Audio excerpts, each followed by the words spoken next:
Hallelujah.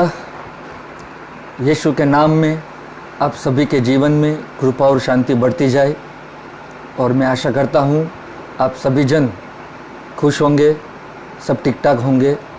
और मैं धन्यवाद देता हूँ पिता परमेश्वर को यीशु मसीह के नाम से, और हमारे ब्रदर आइजैक जो आइजैक म्यूज़िक वर्ल्ड और सारे लोगों जो टीम है, मैं उनको धन्यवाद देना चाहता हूँ जो मुझे ये अवसर दिया उनके पेज पे परमेश्वर के राज्य के बारे में प्रचार करने का। और विश्वास करता हूँ कि आप सभी के जीवन में प्रभु अद्भुत कार्य करे, एक समझदारी लाए, और आप जब ये वचन को समझेंगे तो अवश्य आप भी वैसे ही कर सकते हैं जो यीशु मसीह हमें सिखाते हैं।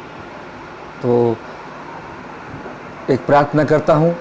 पिता परमेश्वर, हम यीशु के नाम से धन्यवाद देते हैं प्रभु, आपकी दया कृपा के लिए धन्यवाद। इस वक्त प्रभु हमारे हृदय को खोलिए, कानों को खोलिए, आंखों को खोलिए कि हम आपके वचन को सुन सके, समझ सके और देख सके प्रभु। और हम वचन सुनने के बाद वचन के अनुसार चलने वाले व्यक्ति बने। आपकी योजना पूर्ण हो, शैतान की योजनाओं को हम नाशवंत करते हैं यीशु नासरी के नाम से। और हम धन्यवाद देते हैं प्रभु आपकी भलाई के लिए, आपकी अच्छाई के लिए। और ये वचन उनके हृदय में जो बोया जाएगा वो अवश्य 30% नहीं, 60% नहीं, लेकिन 100% 100% फल लाए। धन्यवाद देता हूँ प्रभु आपके हर एक आशीष के लिए। पवित्र आत्मा, जो आपसे आया हुआ वचन लोगों के जीवन में, आत्मिक जीवन में बढ़े और एक मैच्योरिटी लेवल पे आए। और मैं धन्यवाद देता हूँ ये अवसर देने के लिए, ताकि आपके लोगों की मैं सेवा करूँ। यीशु के नाम में प्रार्थना करता हूँ, आमीन। हालेलुया। आज हम सीखेंगे कि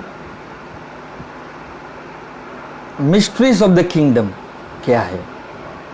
तो लेकिन वहाँ पर जाने से पहले हम जरा देखेंगे कि आखिर परमेश्वर का राज्य क्या है। फिर हम मिस्ट्रीज ऑफ द किंगडम सुनेंगे, क्योंकि बहुत सारे लोग अभी भी ये आशा में रहते कि एक दिन परमेश्वर का राज्य आएगा। लेकिन हम ये समझना ज़रूरी है कि 2000 साल पहले यीशु मसीह इस पृथ्वी पे क्या लाए, क्या सिखाया, और किस प्रकार यीशु ने जो आज्ञाएं दी उसी प्रकार उनके शिष्य लोगों ने भी वही फॉलो किया। तो परमेश्वर का राज्य क्या है। रोमियो का अध्याय 14 वचन 17 में स्पष्ट रीत से लिखा है कि परमेश्वर का राज्य खाना पीना नहीं है, लेकिन परमेश्वर का राज्य धार्मिकता, शांति व आनंद व पवित्र आत्मा में है। जब आप हिंदी और दूसरी बाइबल पढ़ोगे तो उसमें पवित्र आत्मा से है ऐसा करके लिखा है, लेकिन जब इंग्लिश पढ़ते हैं तो उसमें लिखा है कि the kingdom of God is righteousness, joy and peace in the Holy Ghost. तो परमेश्वर का राज्य जब यीशु मसीह इस पृथ्वी पे लाते हैं तो वो यही अपने शिष्य को या प्रचार में यही कहते हैं कि जब मैं जाऊंगा तो मैं पिता से कहूंगा कि वो तुम्हारी सहायता करने वाले को भेजे। और जब यीशु मसीह मरकर जी उठे तो उन्होंने वो वादा पूरा किया जो प्रेरित 2 में पवित्र आत्मा 120 लोगों के ऊपर उंडेला गया, उनके ऊपर आया। और वही परमेश्वर का राज्य खाना पीना नहीं, लेकिन परमेश्वर का राज्य धार्मिकता, शांति, आनंद वे पवित्र आत्मा में है। तो जब ये सब चीज़ें जो है धार्मिकता, शांति, आनंद वे पवित्र आत्मा में है तो परमेश्वर का राज्य भी पवित्र आत्मा ही है। इसलिए यीशु मसीह हमारे हृदय में एक आत्मा के द्वारा रहते हैं।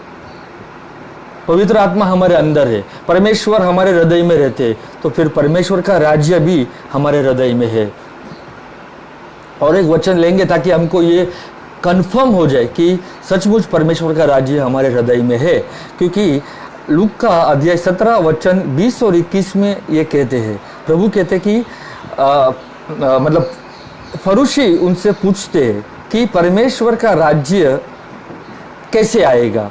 तो यीशु कहता है परमेश्वर का राज्य दृष्टि रूप से नहीं आता या प्रगति रूप से नहीं आता, लेकिन परमेश्वर, और कोई तुम्हें कहे कि देखो यहाँ है और कोई तुम्हें कहे वहाँ है, तो यीशु कहता है यहाँ वहाँ मत जाओ, क्योंकि परमेश्वर का राज्य तेरे अंदर है। इंग्लिश में लिखा है the kingdom of God is with in you.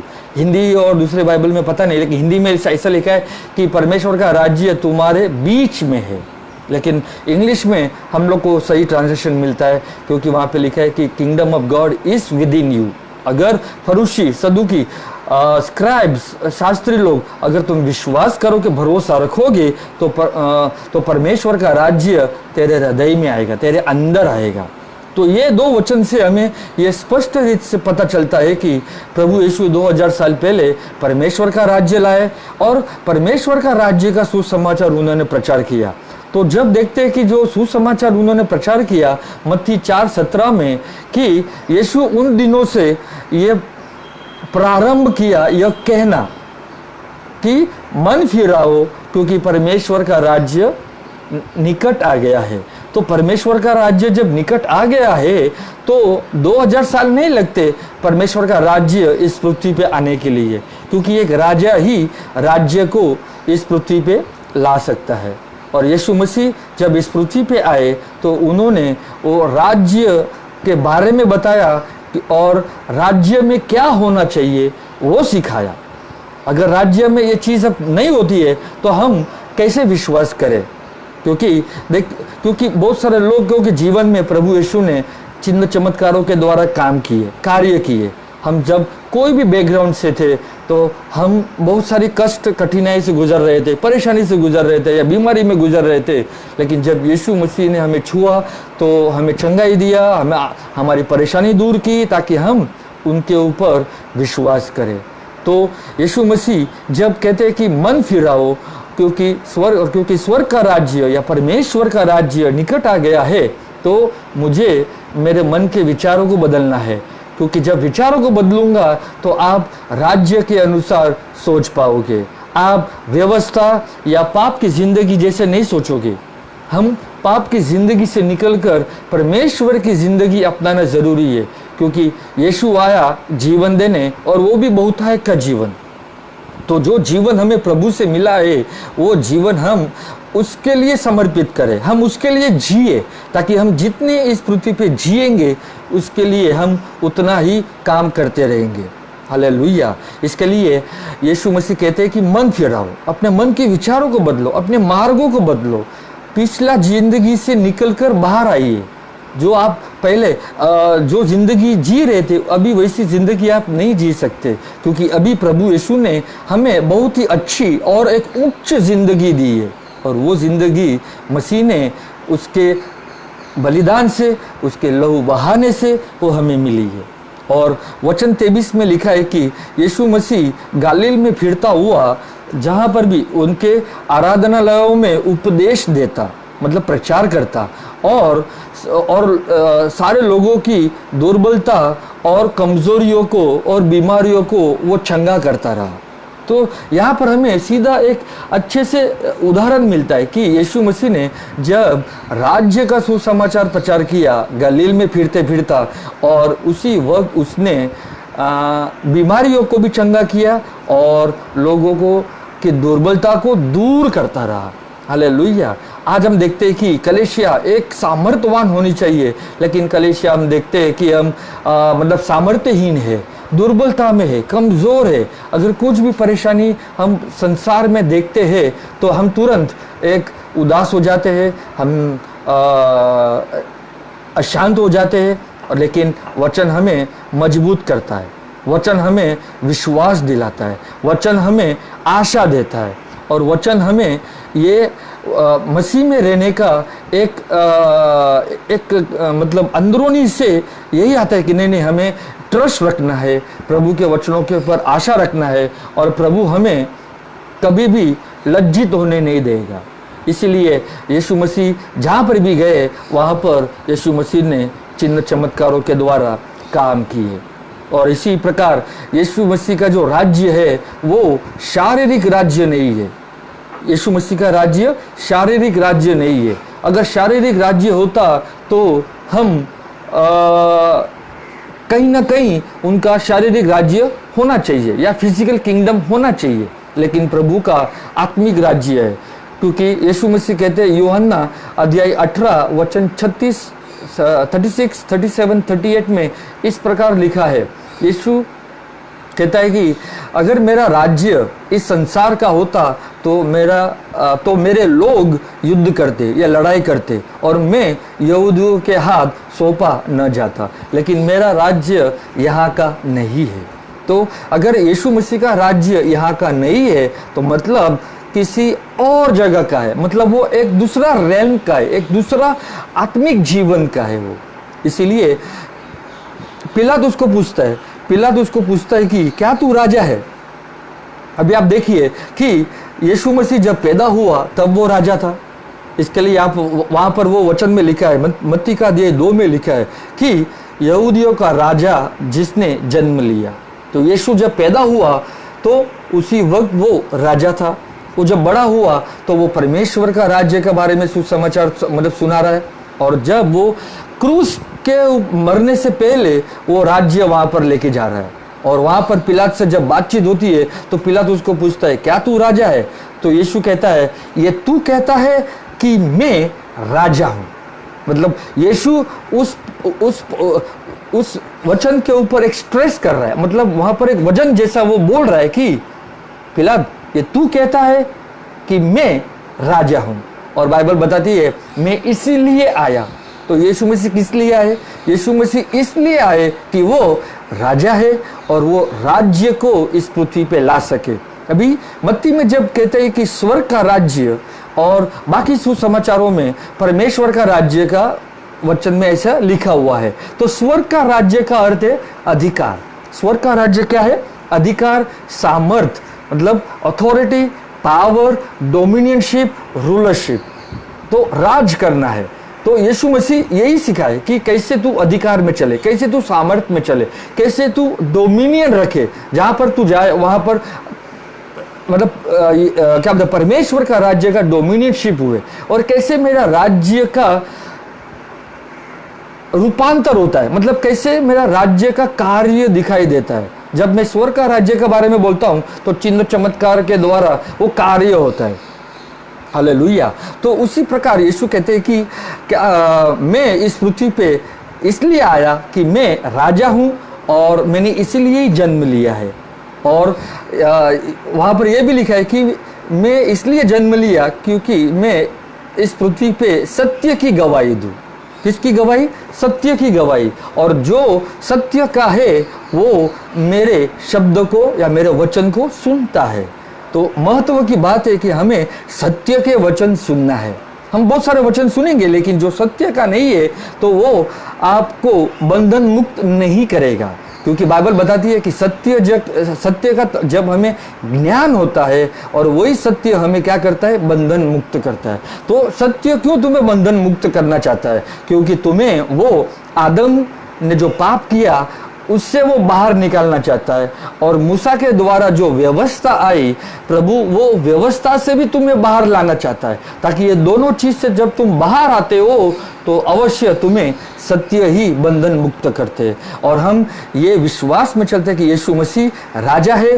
वो राजा 2000 साल पहले आए, और हम दूसरे जो लोग कहेंगे कि भाई यीशु मसीह एक राजा के जैसे भविष्य में आएंगे, तो हम नहीं मान सकते, क्योंकि यीशु मसीह जब पैदा हुए वो स्वयं राजा थे, और जब बड़े हुए तभी वो राज्य की बातें बताते हैं, और क्रूस पे वो राज्य लेके जाते, क्योंकि क्रूस पे उन्हें मरना है, बलिदान देना है। और देखो कि राज्य में कैसे प्रभु पिता की इच्छा पूर्ण करता है, क्योंकि गार्डन ऑफ गेथसेमनी में जब यीशु मसीह प्रार्थना करते तो वो ये कहते हैं कि प्रभु तेरी इच्छा नहीं लेकिन मेरी मतलब प्रभु यीशु ये प्रार्थना करते हैं कि प्रभु ये दुख का प्याला तू ले ले। लेकिन पिता से जब 3 बार प्रार्थना करने के बावजूद भी पिता से कोई भी उत्तर नहीं आया, तो यीशु मसीह समझ गए कि मुझे मेरी इच्छाओं को मारना है, क्योंकि पिता की इच्छा जब पूर्ण होगी तब मैं मेरी इच्छाओं को मारूंगा। तो राज्य में हमारी इच्छाओं को मारना जरूरी है, क्योंकि हम राज्य के लिए काम करते हैं, हम हमारी इच्छा के लिए काम नहीं करते। इसके लिए यीशु मसीह आज भी जिंदा रह सकते थे, क्योंकि उन्हें कोई भी नहीं मार सकता था। इसलिए बाइबल बताती है कि जॉन यूहन्ना 10 में लिखा है कि मैं मेरा जीवन स्वयं देता हूं और मैं मेरा जीवन फिर से मैं ले सकता हूं, और ये आज्ञा मुझे पिता से मिला है। तो यीशु मसीह को कोई मार नहीं सकता था, लेकिन यीशु मसीह ने स्वयं पिता की इच्छा पूर्ण की, और पिता की इच्छा यह थी कि वो राज्य का सुसमाचार 3.5 साल तक उन्होंने जो प्रचार किया वो लोगों को पहुंचाया, और लोगों को ये समझ में आए कि राज्य में क्या है। राज्य में अधिकार है, सामर्थ्य है और रूलरशिप है, आप राज कर सकते हो। और इसीलिए प्रभु हमें ये बताना चाहता है कि जब मैं यहाँ इस पृथ्वी को छोड़ के जाऊंगा तो मेरे जैसा ही एग्जैक्टली मदद करने वाले को मैं भेजूंगा, ताकि वे भी तुम्हारी सहायता करे, मदद करे। He will comfort you, he will guide you, मार्गदर्शन दे आपको, और वो आपको एडवोकेट करे, आपको मजबूत करे, आपको स्ट्रेंथन करे, और आपको सच्चाई के मार्ग में ले चले। और यीशु मसीह ये भी कहते हैं कि जब वो पृथ्वी पे थे तो पृथ्वी पे मत्ती अध्याय 3 में वचन 8 में लिखा है कि पश्चाताप के द्वारा योग्य फल लाओ। और यूहन्ना बपतिस्मा देने वाला भी यही सुसमाचार प्रचार करता है वचन 2 में कि मन फिराओ, स्वर्ग का राज्य निकट आ गया है। निकट आएगा नहीं, लेकिन निकट आ गया है। इसका मतलब तेरे हाथों में है। Kingdom of God, kingdom of heaven is at your hand. तो स्वर्ग का राज्य मेरे हाथों में है। स्वर्ग का राज्य जो अधिकार का है वो मेरे हाथों में है। इसके लिए बाइबल बताती है कि जब मैं हाथ रखता हूं तो वे चंगे प्राप्त होते हैं। तो इसीलिए आपके अंदर जो सामर्थ्य है वो प्रभु आपके हाथों के द्वारा वो ऐसा बहना चाहता है, मतलब ऐसा फैलना चाहता है कि जहां पर भी आप छुए वहां पर चिन्ह चमत्कार हो। हालेलुया। तो हम देखते हैं कि वचन 8 में कि पश्चाताप के द्वारा योग्य फल लाओ। क्यों वहां पर ऐसा लिखा है कि पश्चाताप के द्वारा योग्य क्या लाओ? फल लाओ। फल की मांगे प्रभु रखता है, क्योंकि राज्य में फल की मांगे है, लेकिन चर्च में फल की मांगे लोग परमेश्वर के ऊपर रखते या पासबान के ऊपर रखते। हमें सभी जन, हम सबको राज्य में फल की मतलब फल उत्पन्न करना जरूरी है। फल का अर्थ है मसीह। मसीह जो हमारे द्वारा प्रकट होने चाहिए, प्रेम में, शांति में, आनंद में, धैर्य में, सहनशीलता में, धार्मिकता में, पवित्रता में मसीह हमारे द्वारा फैलना चाहिए। हालेलुया। इसलिए फरीसी और सदूकी ये फल नहीं ला रहे थे, और इसीलिए प्रभु ने कहा कि जब मैं अभी यहाँ पर आया हूँ, 2 साल से प्रचार कर रहा हूँ, और 1 साल उन्हें दीजिए, ताकि वो 1 साल में और जब मतलब प्रभु यीशु मतलब प्रचार करेंगे वहाँ पर और मतलब मेन्योर डालेंगे, तो वो ये विश्वास में चल रहे थे कि वे फल लाएंगे, लेकिन फरीसी और सदूकी वे फल नहीं लाए। और इसीलिए वहां पर लिखा है कि मत्ती 3 में जब आप पढ़ोगे तो यशायाह की भविष्यवाणी भी यूहन्ना बपतिस्मा देने वाला पूर्ण करता है, और वो यह भी कहता है कि अगर तुम फल नहीं लाओगे तो परमेश्वर का क्रोध तुम पर आएगा और तुमको काट दिया जाएगा।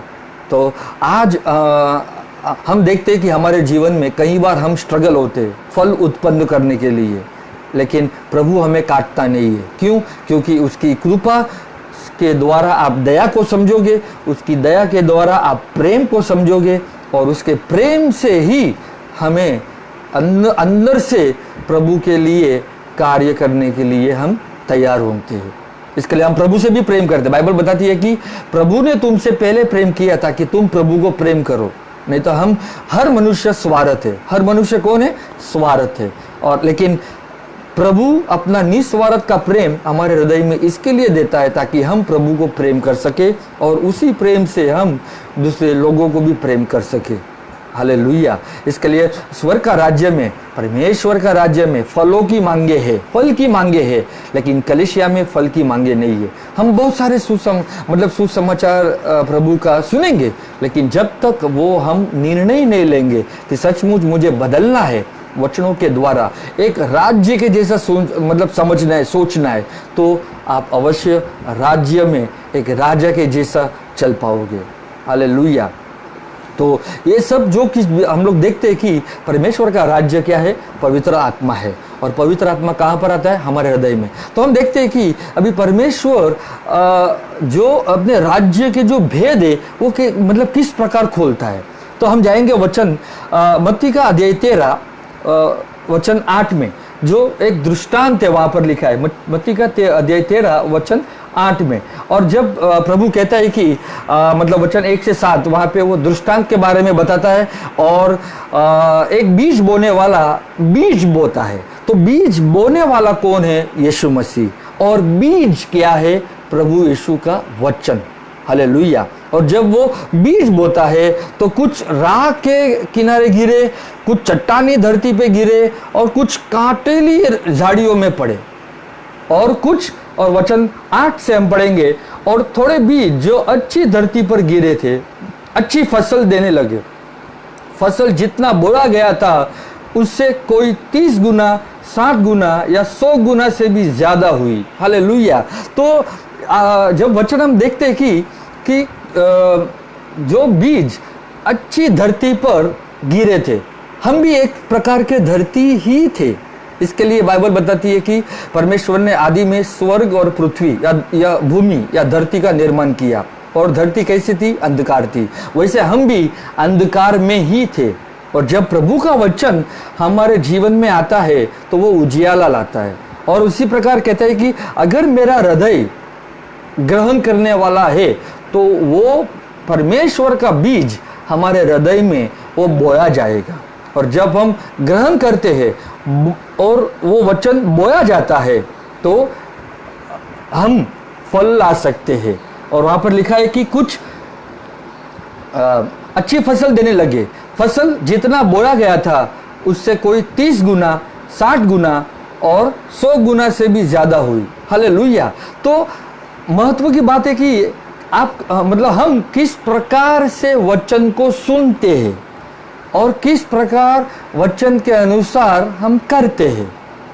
हम जिस प्रकार वचन को सुनेंगे, सुन के हम हृदय में रखते हैं, और हृदय में रखने से हम उस वचन के ऊपर मनन चिंतन कर सकते हैं। क्योंकि वचन तेरे हृदय में होना चाहिए, तेरे मुंह में होना चाहिए। हम सुनते तो है लेकिन जब समझते नहीं है वहां पर ही प्रॉब्लम्स होती है। आगे हम देखेंगे कि प्रभु क्या कहना चाहता है। हालेलुया। लेकिन जब यहाँ पे लिखा है कि कोई 30 गुना, कोई 60 गुना और कोई 100 गुना, तो आप अगर 30 गुना सुनोगे और समझोगे तो आप 30 गुना फल लाओगे। अगर आप 60 गुना सुनते हो और समझते हो और उसके अनुसार करते हो तो आप 60 गुना ला सकते हो। लेकिन अगर मैं 100 गुना सुनता हूँ, समझता हूँ और उसके अनुसार करता हूँ तो मैं 100 गुना फल ला सकता हूँ। हालेलुया। आगे जाएंगे वचन में, वचन 9, जो सुन सकता है वह सुन ले। प्रभु यहाँ पर वही कहता है कि जिसके पास सुनने के कान है वे सुन ले। तो प्रभु से ये प्रार्थना करते हैं हम कि प्रभु मुझे सुनने वाले कान दीजिए ताकि मैं आपकी आवाज़ को सुन सकूं, आपके वचन को सुन सकूं। और वचन जब सुनकर मेरे हृदय में जाए तो मैं उस वचन के ऊपर मनन चिंतन करूं। और जब मनन चिंतन करता हूं तो अवश्य सामर्थ के द्वारा आपके मुख से बाहर आता है। हालेलुया। वचन 10 पढ़ेंगे। फिर यीशु के शिष्य ने उसके पास जाकर उससे पूछा, तू उनसे बातें करते हुए दृष्टांत कथाओं का प्रयोग क्यों करता है? यीशु मसीह किस प्रकार बात कर रहे? दृष्टांत के जैसे। दृष्टांत कथाओं मतलब दृष्टांत क्या? एक स्टोरी है, उसके पीछे सत्य घटना है। हालेलुया। वचन 11, उत्तर में उसने उनसे कहा, यीशु ने उनको उत्तर दिया, स्वर्ग के राज्य के भेदों को जानने का अधिकार सिर्फ तुम्हें दिया गया है, उन्हें नहीं। हालेलुया। तो यहाँ पर देखिए कि to you has been given the secrets of the mysteries of the kingdom. तो मतलब ये समझना जरूरी है कि परमेश्वर का राज्य में भेद है। और यीशु कहता है कि तुम्हें दिया गया है, उन्हें नहीं दिया गया है। तो वे जो उन्हें जो लिखा है उन लोग कौन है? आगे पढ़ते हैं हम लोग। 12, क्योंकि जिसके पास थोड़ा बहुत है उसे और भी दिया जाएगा और उसके पास बहुत अधिक हो जाएगा, किंतु जिसके पास कुछ भी नहीं है उससे जितना सा उसके पास है वो भी छीन लिया जाएगा। हालेलुया। प्रभु कहते हैं कि जिनके पास थोड़ा है उनसे वो ले लिया जाएगा, लेकिन जिनके पास ज़्यादा है उन्हें और भी वो दिया जाएगा। हालेलुया। तो यहाँ पर किस विषय में बात हो रही है? यहाँ पर आत्मिक ज्ञान के बारे में हो रही है। That means spiritual knowledge. आपके वचन, मतलब आपको वचन का कितना ज्ञान है, आपको राज्य का कितना ज्ञान है। तो अगर, क्योंकि हम देखते हैं कि वही संदर्भ में बात हो रही है कि तुम्हें स्वर्ग का राज्य का भेद के मतलब भेद जानने का अधिकार दिया है। To you has been given the secrets of the kingdom of God. मतलब तुम्हें दिया गया है, ये भेद जानने का अवसर तुम्हें दिया गया है, लेकिन उन्हें नहीं दिया गया है। तो महत्व की बात यह है कि हम किस प्रकार सुनते हैं। और ज़्यादातर हम दूसरे वचन तो हम सुनते हैं, लेकिन स्वर्ग का राज्य का या परमेश्वर का राज्य का वचन नहीं सुनते। और इसीलिए प्रभु हमें बताता है कि जिसके पास कान है वे सुने। तो प्रभु आज से ये प्रार्थना करो, प्रभु कि मुझे सुनने के कान दीजिए ताकि मैं आपके राज्य का वचन सुन सकूं, क्योंकि राज्य का वचन बहुत ही महत्व का वचन है।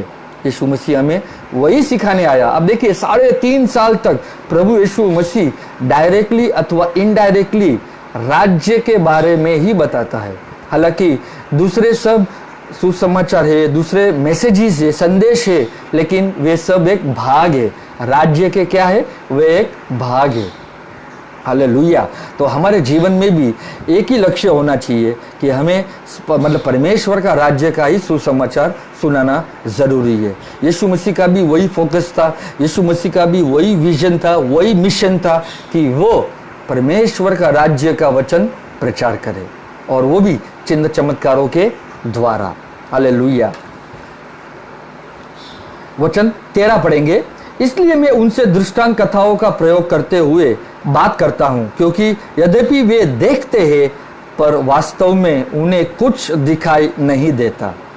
वे यद्यपि सुनते हैं पर वास्तव में ना वे सुनते हैं ना समझते हैं। तो देखिए वचन स्पष्ट रीत से लिखा है कि मैं उनके साथ दृष्टांत में इसके लिए बातें करता हूं ताकि यदि वो देखते तो है मगर देख नहीं सकते, वे सुनते तो है मगर वे सुनते तो नहीं है, और वे ना समझते हैं। हालेलुया। तो जब स्वर्ग का राज्य का जो सुसमाचार होता है तो मुझे दोनों चीज करना है। मुझे देखना है और मुझे सुनना भी है। हालेलुया। और जब मैं देखूंगा और सुनूंगा तो अवश्य हमें स्वर्ग का राज्य का जो भेद है वो समझ में आएगा। हालेलुया। आमीन।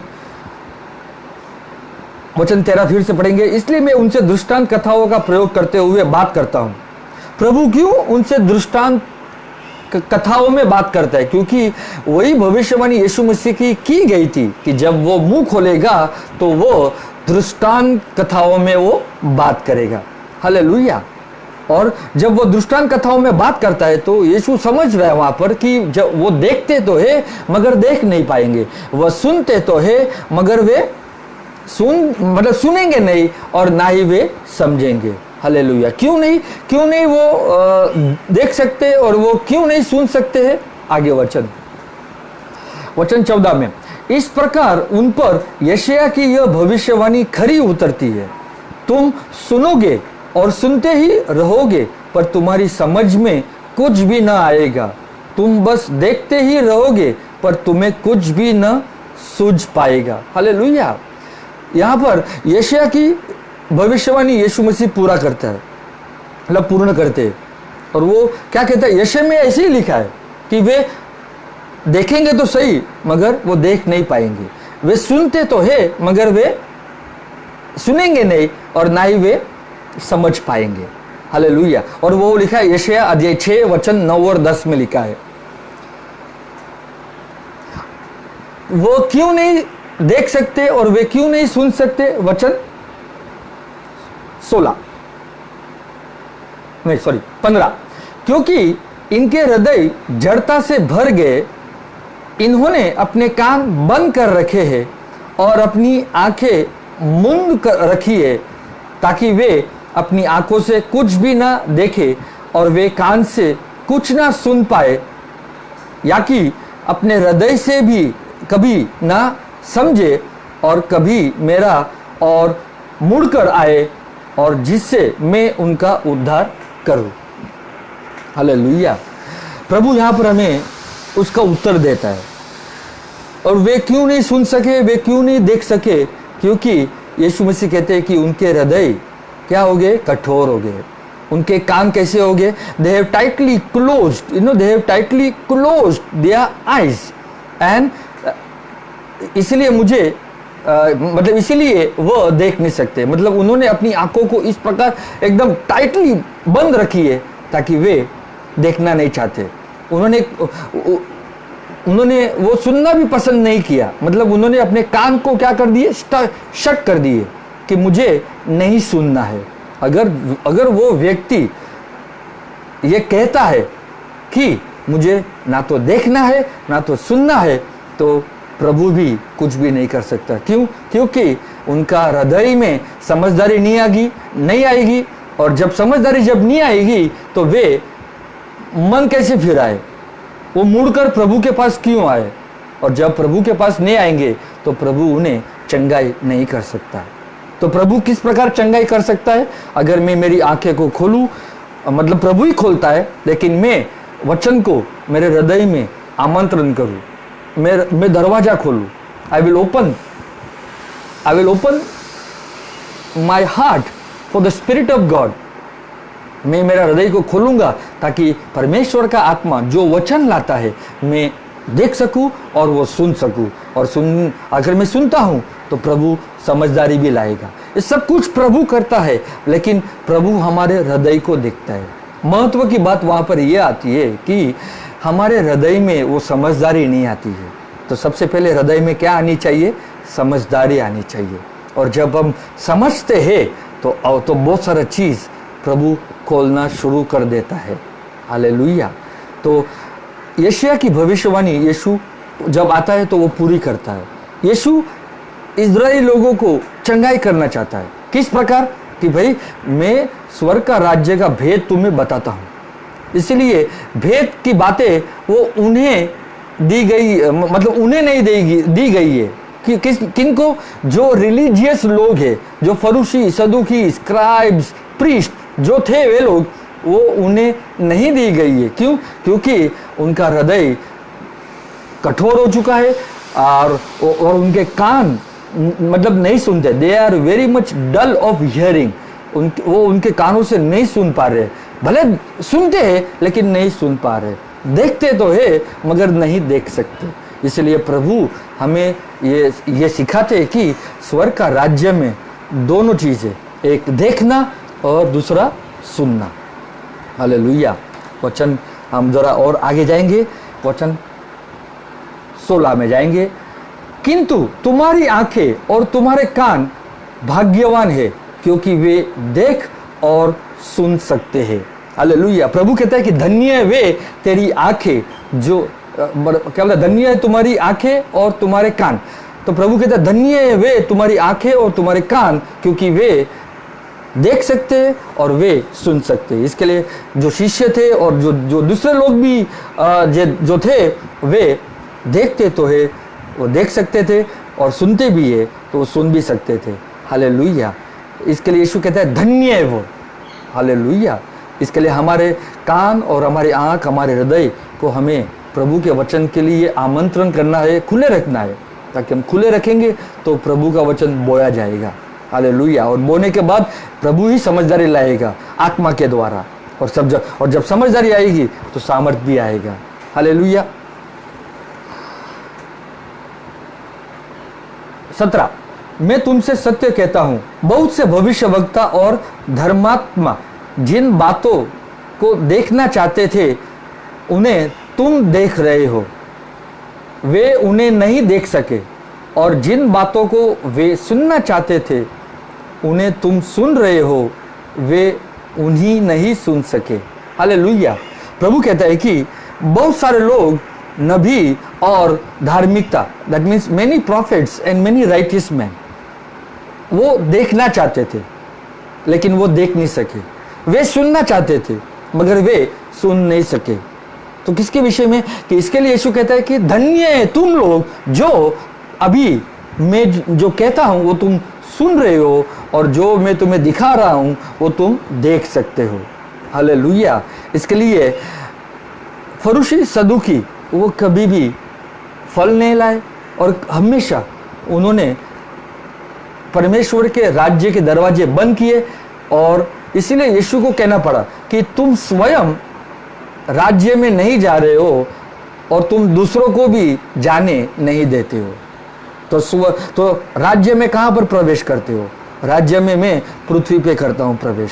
राज्य में मैं राज्य कहाँ पर देख सकता हूँ? मैं पृथ्वी पे देख सकता हूँ।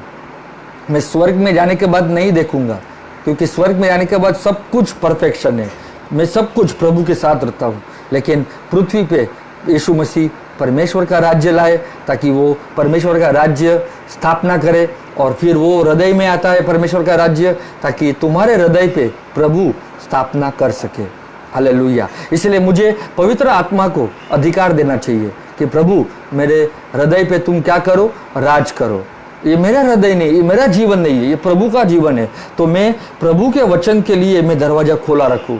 भले मैं उस समय सहमत ना भी हूं, लेकिन मैं प्रभु के वचन को ग्रहण करता हूं, और उसके बाद मैं कुछ मेरी स्टडी करनी चाहिए, मुझे देखना चाहिए। इसलिए जब यीशु मसीह परमेश्वर का राज्य का सुसमाचार लाए, बहुत सारे लोगों ने वेलकम नहीं किया, और आज भी वैसे ही हो रहा है। बहुत सारे लोग वेलकम नहीं करते परमेश्वर का राज्य का। क्यों? क्योंकि उन्हें दूसरा ही सुसमाचार सुनना है जो उनके कानों को अच्छा लगे। इसके लिए प्रभु कहता है कि जो मैं कहता हूं जो तुम सुन नहीं सकते, क्योंकि तुम्हारे कान क्या हो गए? तुम्हारे कान डल हो गए, मतलब कमजोर हो गए। तुमको वही सुनना है जो तुम्हें अच्छा लगे, क्योंकि परमेश्वर का राज्य में क्या है? फल की मांगे है। मुझे बहुत सारी चीजों से बाहर आना पड़ेगा, मुझे मेरे रीति रिवाजों से बाहर आना पड़ेगा। इसलिए मैंने कहा कि प्रभु आए तो मुझे अंधकार से निकालकर उजियाले में लाता है।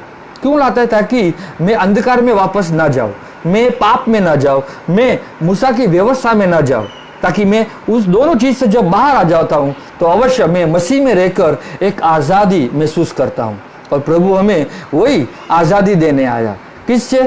पाप और मृत्यु से। हालेलुया। आदम के द्वारा पाप आया, और बाइबल बताती है मूसा के द्वारा व्यवस्था आई, और व्यवस्था मुझे पाप का ज्ञान देने आया। हालेलुया। और यीशु मसीह ने ये दोनों चीज उस क्रूस पे ले ली। आदम का न्याय लिया और व्यवस्था उस क्रूस पे ले ली, और यीशु ने कोई भी व्यवस्था का भंग नहीं किया, लेकिन बल्कि कहा मैं व्यवस्था पूर्ण करने आया। हालेलुया। और यही हम क्रूस पे देखते हैं कि यीशु मसीह ने दोनों चीज ले लिए ताकि हम मसीह में रहकर आजादी को ग्रहण करें, स्वतंत्र रहे, और हम दूसरे लोगों को भी स्वतंत्र करें। हम बंधनों में ना रखें लोगों को, क्योंकि स्वर्ग का राज्य जब प्रभु आता है तो वो सभी को देना चाहता है। मुझे यह वचन बहुत ही अच्छा लगा था। लूका का अध्याय 12 वचन 31 और 32 में लिखा है। 31 में लिखा है कि तुम राज्य की खोज करो कि तुम्हें यह वस्तुएं भी दी जाएगी। तो तुम राज्य की खोज कहाँ करोगे? मरने के बाद तो नहीं कर सकता, लेकिन मैं पृथ्वी पे हूँ, और बाइबल, और जब हमें ये समझ में आ गया है कि राज्य पवित्र आत्मा ही है, तो मुझे पवित्र आत्मा जो वचन के ऊपर आत्मा आता है, मुझे उनकी खोज करना है, और वो बाइबल से ही मिल सकता है मुझे।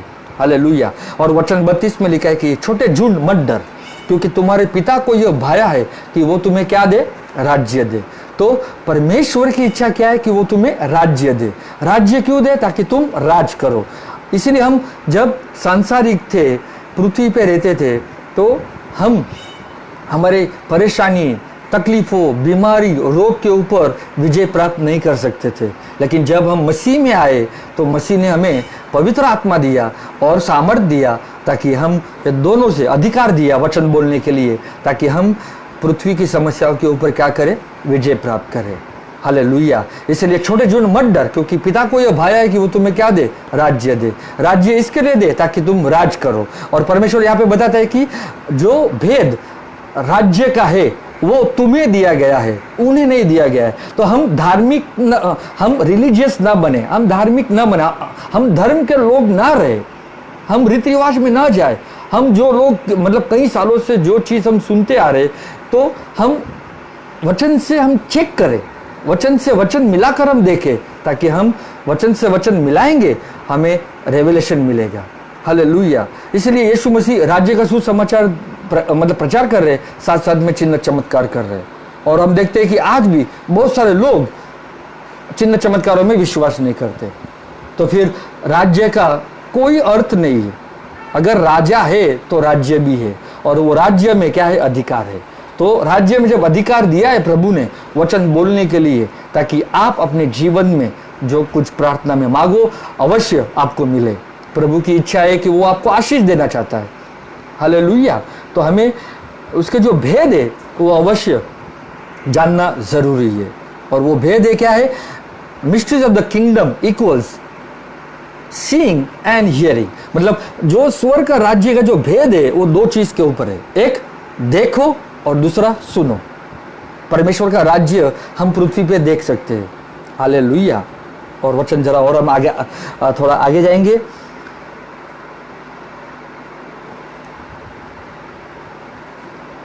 वचन 19 पढ़ेंगे। वो बीज जो राह के किनारे गिर पड़ा था,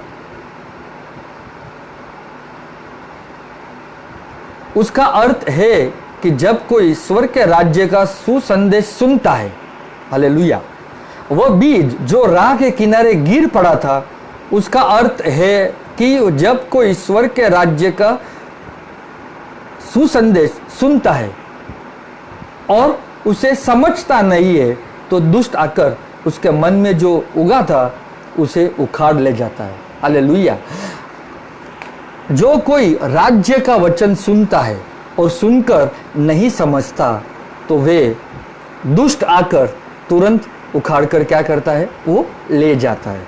तो सबसे पहले महत्व की बात है कि जब हम राज्य के वचन सुनते हैं, राज्य के वचन अधिकार का वचन है, राज्य का वचन सामर्थ का वचन है, राज्य का वचन चिन्ह चमत्कारों का वचन है।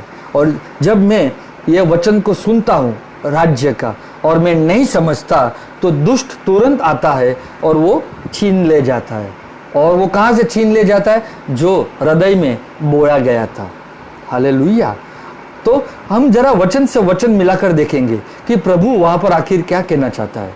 क्योंकि मत्ती 13:19 में ये लिखा है कि जब कोई राज्य का वचन सुनता है और नहीं समझता, तो और दुष्ट आकर वो वचन जो बोया गया है वो छीन ले जाता है। तो मार्कुस में भी यही दृष्टांत लिखा है, और मार्कुस का 4:4 में भी वही उसी प्रकार लिखा है कि जब कोई सुनता है और वचन को नहीं समझता, तो दुष्ट कौन है, शैतान आकर तुरंत ले जाता है जो बोया गया था। लेकिन लूका में अच्छे से लिखा है, लूका में वहां पर लिखा है कि जब कोई वचन को सुनता है और वो नहीं समझता, तो फिर वो कैसे भरोसा रखेगा। और अगर मैं भरोसा नहीं रखता हूं, तो फिर मैं कैसे विश्वास करूंगा, और मैं विश्वास नहीं करूंगा तो मैं कैसे उद्धार पाऊंगा। हालेलुया। तो ये तीनों वचन जब हम एक साथ जोड़ते हैं, तो हमें प्रभु एक प्रकटीकरण देगा। और वहां पर हमें समझना है कि जब मैं राज्य का वचन सुनता हूं, तो मुझे समझना जरूरी है, और मैं जब समझता हूं तो मैं भरोसा रखूंगा उस वचन के ऊपर, और जब मैं भरोसा रखता हूं तो मैं उद्धार पाता हूं। वहां पर उद्धार का अर्थ ये नहीं है कि मतलब तुम नरक से निकलकर मतलब तुम स्वर्ग में पहुंच गए हो, वो उसका अर्थ नहीं है। वहां पर उद्धार का अर्थ है तुम्हें चंगाई मिलना, तुम्हें शांति मिलना, तुम्हें सिक्योरिटी मिलना, तुम्हारी रक्षा होना, तुम्हें संपूर्ण शांति मिलना, ये उद्धार का अर्थ है। हालेलुया। तो वचन को जब मैं सुनता हूं, कौन से, राज्य का, तो जब राज्य का वचन सुनता हूं, सुनने के बाद मैं समझता हूँ और समझने के बाद मैं भरोसा रखता हूँ और भरोसा रखने के बाद मैं उद्धार पाता हूँ। हालेलुया। लेकिन मैं वचन सुनता हूँ लेकिन मैं समझता नहीं हूँ, तो फिर मैं भरोसा किस पे रखूँ? और अगर मैं भरोसा तो फिर अगर मुझे भरोसा नहीं है प्रभु के वचन के ऊपर, तो मैं तो फिर मुझे उद्धार कैसे मिलेगा? हालेलुया। तो महत्व की बात है कि प्रभु के वचन सुनने के बाद मुझे समझना जरूरी है। इसके लिए प्रोवर्ब्स नीति वचन अध्याय 4 वचन 7 में लिखा है कि wisdom is a principal thing. बुद्धि सर्वश्रेष्ठ है। बुद्धि क्या है? सर्वश्रेष्ठ है। लेकिन अगर तू प्राप्त करना चाहता है तो सबसे पहले तू समझदारी की प्राप्त कर। हालेलुया। तो बुद्धि इसके लिए दी जाती है ताकि तुम वचन को समझ सको। हालेलुया। इसके लिए वचन को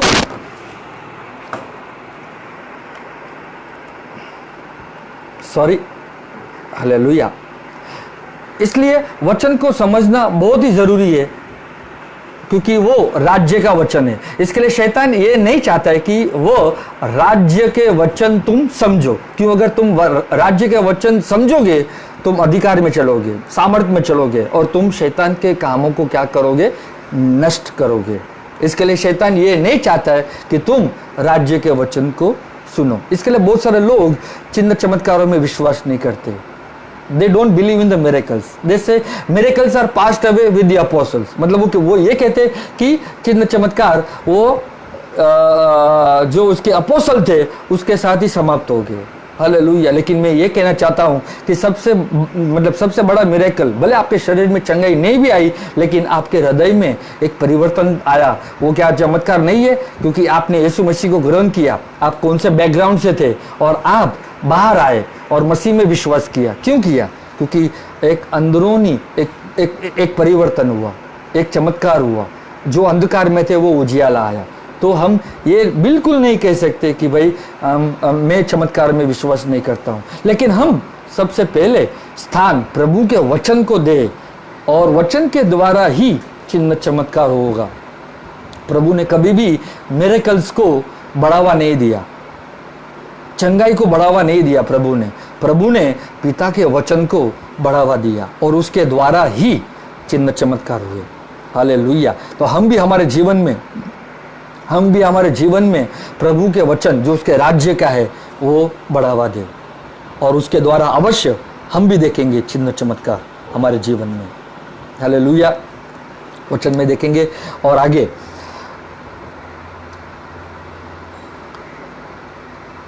यूहन्ना अध्याय 1 वचन 11 में लिखा है। इसलिए जब यीशु मत्ती 13 में दृष्टांत के रूप में जब बातें कर रहा है तो फरीसी और सदूकी वे ना तो सुन सकते ना तो वे देख सकते। क्यों? क्योंकि वे रिलीजियस लोग हैं। और इसीलिए यीशु कहता है यूहन्ना अध्याय 1 वचन 11 में, वे अपने घर आया और उसे अपनों ने ग्रहण नहीं किया। तो वो मतलब यीशु मसीह सबसे पहले किसके पास आए? यहूदी लोगों के पास। लेकिन यहूदी लोगों ने क्या किया? रिजेक्ट किया। क्यों किया? क्योंकि उन्हें सुनना ही नहीं है। हालांकि थोड़े विश्वास किए और बहुत सारे लोग विश्वास नहीं किए। इसके लिए मसीहा जब आता है, मार्कुस अध्याय 1 वचन 16 और 17 में ये लिखा है कि समय पूरा हुआ है, समय पूरा हुआ है। इसके लिए मसीह जब आते हैं और वो ये कहते हैं कि समय पूरा हुआ। क्यों ऐसे लिखा है कि समय पूरा हुआ? क्योंकि यहूदी लोग सालों साल से राह देख रहे थे मसीहा आने की, और जब मसीहा आता है तो यीशु कहता है कि समय पूरा हुआ है। अभी तुम मसीहा आने की राह मत देखो क्योंकि मसीहा आ चुका है। और हम ये विश्वास करते हैं क्योंकि 2000 साल पहले मसीहा आया, 2000 वो क्रूस पे मरा और मरकर वो क्या हुआ? जीवित हुआ। तो मसीहा आ चुका और हम ये विश्वास करते हैं कि वो हमारे पापों के लिए मरा, मरकर वो क्या हुआ? जी उठा। इसके लिए यीशु कहता है समय पूरा हुआ है। तो यीशु जब राज्य की बातें बताता है तो बहुत सारे लोगों ने ग्रहण नहीं किया। तो हमें वैसा नहीं होना है। हमें प्रभु से सुनने के कान और देखने के लिए हमें प्रभु से मांगना चाहिए कि प्रभु मैं आपके वचन को देख सकूं और सुन सकूं। इसके लिए यीशु, देखिए निकोडिमस को क्या कहता है। निकोडिमस जब यीशु के पास रात को आता है और वो ये कहता है कि कि गुरुजी, हम ये जानते हैं कि तू परमेश्वर की ओर से आया है और कोई भी चिन्ह चमत्कार नहीं कर सकता जब तक परमेश्वर तेरे साथ ना हो। तो देखिए, निकोडिमस एक फरूशी था और वो फरूशी किसके पास आता है? मतलब यीशु के पास रात को आता है। रात का अर्थ है अंधकार। तो निकोडिमस अभी भी अंधकार में है और यीशु उसे उत्तर दे रहा है कि तुझे अगर ये चिन्ह चमत्कार करना है तो तुझे नए सिरे से जन्म लेना है, तो तू परमेश्वर के राज्य को देख सकेगा। देखने के लिए मुझे नए सिरे से पैदा होना है। तो निकोडिमस क्या समझ रहा है कि मैं नए सिरे से कैसे पैदा हूं? क्या फिर से मुझे माँ के गर्भ में जाकर दोबारा जन्म लेना पड़ेगा? तो निकोडिमस समझता कुछ और है, यीशु कहता कुछ और है। आज भी कलीसिया का वही प्रॉब्लम है। यीशु कहता कुछ और है और कलीसिया समझती कुछ और है। इसके लिए हमें बहुत ही बारीकी से समझना जरूरी होता है कि यीशु क्या कहना चाहता है। और नेक्स्ट वचन में लिखा, यीशु कहता है कि मैं तुझसे सच सच कहता हूं कि जब तक कोई मनुष्य जल और आत्मा से ना जन्मे तो वे परमेश्वर के परमेश्वर के राज्य में प्रवेश नहीं कर सकता। हालेलुया। तो वहां पर देखिए, दो चीज वहां पर बताया जाता है कि जल और आत्मा से मुझे नए सिरे से पैदा होना है। हालेलुया। तो जल का अर्थ है वचन, जो एफिसियों अध्याय 5 वचन 26 के अनुसार लिखा है। एफिसियों अध्याय 5 वचन 26 से कि वो हमें जल के द्वारा वचन से हमें क्या करे? शुद्ध करे। तो जल ही वचन है, क्योंकि वचन से ही हमारा नए सिरे से पैदा होता है। जल और आत्मा, आत्मा मतलब पवित्र आत्मा। तो ये दोनों चीज जब एक हो जाए तब हम देखते हैं कि हमारे जीवन में सामर्थ और अधिकार दिखाई देगा। आप जब वचन को बोलोगे तो आप एक शास्त्री के जैसे वचन को नहीं बोलोगे, क्योंकि शास्त्री जब वचन के जैसा बोलता है तो उसमें सामर्थ्य नहीं दिखाई देता। लेकिन जब आपका नए सिरे से पैदा हुआ है वचन और आत्मा से, तो अवश्य आपके जीवन में वो दोनों मिक्स होकर सामर्थ्य दिखाई देगा, क्योंकि वचन ही आत्मा है, आत्मा ही वचन है। तो दोनों हमारे जीवन में हमें क्या बोलते जरूरत है। हालेलुया। तो निकोडिमस यहाँ पर समझ समझ नहीं पा रहा था आत्मिक बातें। इसके लिए यीशु कहता है आत्मिक जो शरीर से जन्मा है वो शारीरिक है, लेकिन जो आत्मा से जन्मा वो कौन है? आत्मा है। इसीलिए प्रभु ने हमें वो ये अवसर दिया कि हम आत्मा से जन्मे, वचन से जन्मे। वो बीज है जो कभी भी नाश नहीं होगा, और वो बीज और वो आत्मा प्रभु का वो तुम्हारे हृदय में रहता है, और वही राज्य है। हालेलुया। और उस राज्य में क्या है? अधिकार है, सामर्थ्य है। और अगर हम अधिकार में नहीं चलेंगे तो शैतान हमारे ऊपर अधिकार जमाएगा। हालेलुया। वचन और आगे बढ़ते हम लोग लूका का अध्याय 3 देखो कि यीशु मसीह किस प्रकार, जब वे 30 साल के थे तब तक उन्होंने कोई भी चिन्ह चमत्कार नहीं किया, लेकिन जब वो 30 साल की उम्र में उनका जब बपतिस्मा हुआ यूहन्ना बपतिस्मा देने वाले से, तो यूहन्ना बपतिस्मा देने वाले ने क्या कहा कि मैंने पवित्र आत्मा उनके ऊपर आते हुए और ठहरते हुए देखा। हालेलुया। तो यीशु मसीह के ऊपर जब वो आत्मा आया, हालांकि यीशु मसीह क्या कौन है? परमेश्वर का वचन है, परमेश्वर का शब्द है, वचन है, लेकिन आत्मा नहीं आया है अभी तक।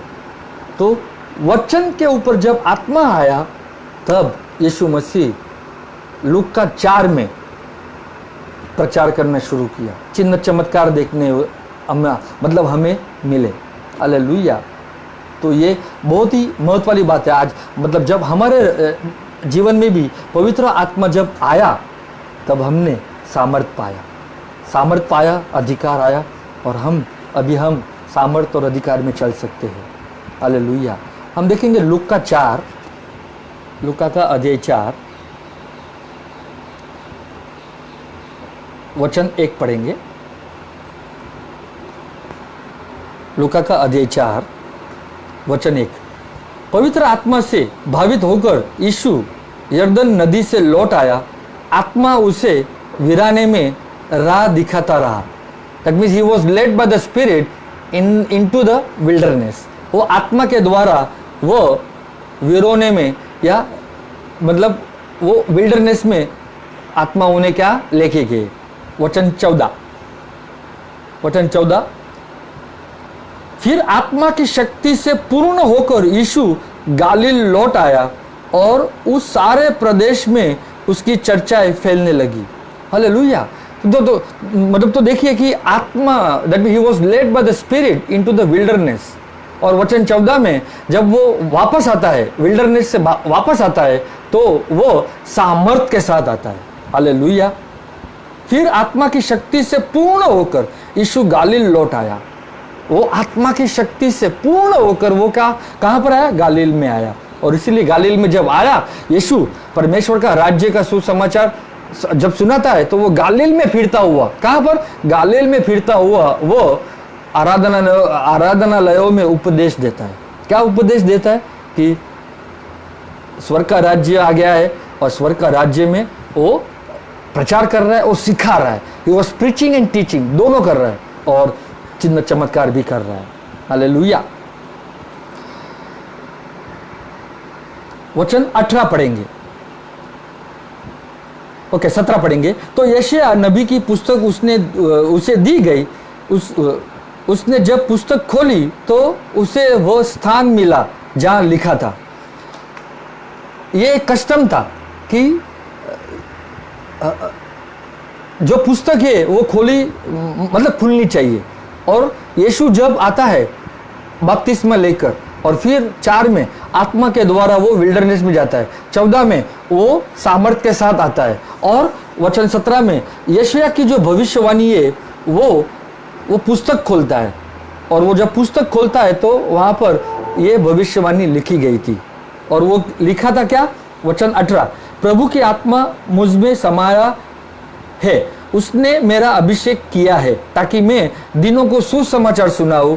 उसने मुझे बंदियों को यह घोषित करने के लिए कि वे मुक्त है, अंधों को यह संदेश सुनाने को कि वे फिर दृष्टि पाएंगे, दलितों को छुटकारा दिलाने को और प्रभु के अनुग्रह का समय बतलाने को भेजा है। हालेलुया। लूका 4:18 में जो भविष्यवाणी यशायाह ने लिखी थी 61 में, वो पूरी करता है। और वो पूरी यह करता है कि प्रभु का आत्मा मुझ पर है। क्यों? क्योंकि मतलब प्रभु का आत्मा उस पर आया। 3:20 और 21 में, लूका का अध्याय 3:20-21 में प्रभु का आत्मा यीशु मसीह के ऊपर आया। और 4 में यीशु मसीह बता रहे कि अभी प्रभु का आत्मा क्या है? मुझ पर आया है, क्योंकि उसने मुझे क्या किया है? अभिषेक किया है। अभिषेक इसलिए किया ताकि आत्मा हर वक्त मुझ पर आते रहे, और मैं क्या करूं?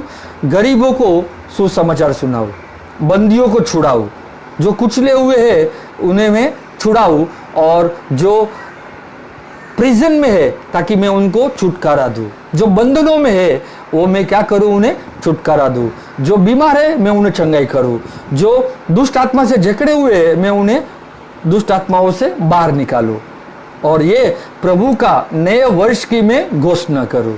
हालेलुया। तो ये प्रभु भविष्यवाणी पूरा करता है, और इसलिए प्रभु जहां पर भी गए वहां पर वो मतलब चिन्ह चमत्कार वे प्रचार करने लगे। हालेलुया। और प्रेरित अध्याय 10 वचन 38 में लिखा है कि how God anointed Jesus with his Holi spirit and with power, कि कैसे परमेश्वर ने यीशु मसीह को अभिषेक किया पवित्र आत्मा से और सामर्थ्य से भी। और जहां पर भी प्रभु यीशु गए वे वहां पर प्रभु उन्हें छुटकारा देता रहा। क्यों? क्योंकि परमेश्वर उसके साथ था। तो आज भी प्रभु ने कलीसिया को अभिषेक किया है, सारी कलीसिया को प्रभु ने अभिषेक किया है। जो नए सिरे से पैदा हुई है, जो प्रभु के लहू से खरीदी हुई कलीसिया है, उन्हें सबको प्रभु ने खरीदा है अपने लहू से देकर, ताकि प्रभु उन्हें अभिषेक दिया है। 2 कोरिन्थियों अध्याय 1 वचन 19, 20, 21 जब आप पढ़ोगे तो वहां पर यह लिखा है कि परमेश्वर ने हमें जो अभिषेक किया है उसकी आत्मा के द्वारा। तो आत्मा हमारे अंदर है, इसके लिए हम अभिषिक्त हैं। हालेलुया। तो जब प्रभु ने हमें अभिषेक किया है तो हम भी जहाँ पर भी हम जाए वहाँ पर हम सुसमाचार सुनाए। कौन सा सुसमाचार? राज्य का सुसमाचार। और जब राज्य का सुसमाचार सुनाए तो चिन्ह चमत्कारों के द्वारा ही प्रभु कार्य करे। हालेलुया। और मैं धन्यवाद देता हूँ। बहुत सारा चीज़ मुझे सिखाना जैसा है, लेकिन मतलब समय नहीं है हमारे पास, लेकिन मैं प्रभु को धन्यवाद देता हूँ। जो कुछ भी प्रभु के आत्मा के द्वारा आया, आपके जीवन में बढ़ोतरी आए, आत्मिक जीवन में बढ़ोतरी आए, एक समझदारी आए। और मैं विश्वास करता हूँ कि जो अभिषेक आपको दिया है और आप जाओ, राज्य का सुसमाचार सुनाओ, और अवश्य प्रभु आपको लज्जित नहीं होने देगा, निराश नहीं होने देगा। आप चिन्ह चमत्कारों के द्वारा महान कार्य कर सकते हो। अंधों को दृष्टि मिले, बेरों को कान मिले, लूले लंगड़े चलने लगे, बीमारी लोग चंगे पाए। और अवश्य जो वचन अभी सुनते हैं और उनके जीवन में भी कोई परेशानी है, तकलीफ है, बीमारी या रोग है या कोई समस्या है, इस वक्त यीशु नासरी के नाम से निकल जाए। और मैं धन्यवाद देता हूँ, प्रभु की चंगाई आपको आत्मा के द्वारा इस वक्त आ रही है। वो छू रहा है आपको, आपके शरीर में से दर्द गायब हो जाए, दर्द निकल जाए, बीमारी की आत्मा, रोग का आत्मा, गरीबी की आत्मा निकल जाए यीशु नासरी के नाम से। और यीशु मसीह में आज़ादी ग्रहण करो, चंगाई ग्रहण करो, स्वतंत्र ग्रहण करो और उसका राज्य का सुसमाचार ग्रहण करो। और बहुत सारी भेद की बातें जो है वो आपके जीवन में एक समझदारी के रूप में आए। मैं धन्यवाद देता हूँ ब्रदर आइजैक म्यूजिक वर्ल्ड को फिर से ये पेज पे मौका दिया उसका सुसमाचार प्रचार करने के लिए। तो the love of God, the grace of our Lord Jesus Christ and the fellowship of the Holy Spirit be with you all. God bless you and Jesus loves you. Amen.